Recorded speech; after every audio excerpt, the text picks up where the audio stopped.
I'm Sam Harper, Warden and Woodland Officer at Bannau Brycheiniog National Park.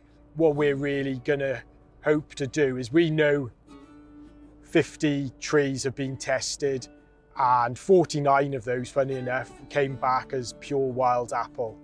So we know that now, and so we can make an effort, myself and the volunteers and other wardens within the team.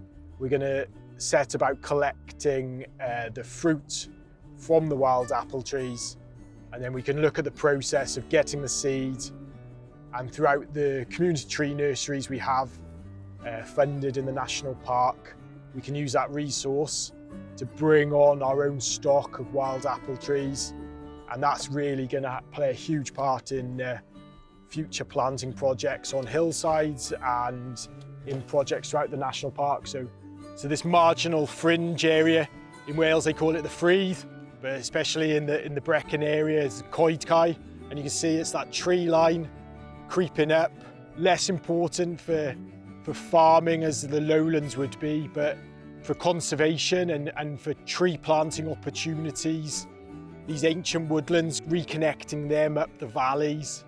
And so now, really the importance of this wild apple tree coming back into these landscapes, we're really encouraging that in woodland creation.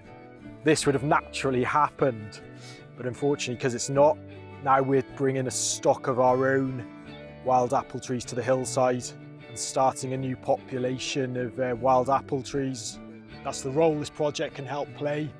We're bringing on saplings now from the fruit of the trees that have been DNA tested. We've got the passports that we know are verified wild apple.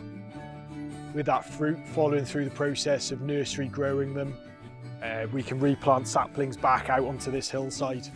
So that, as I said, the habitat, the fruit that it provides, again, pollinators, the bees, you know, it's a massive and important tree. Small and insignificant, but yeah, hugely important.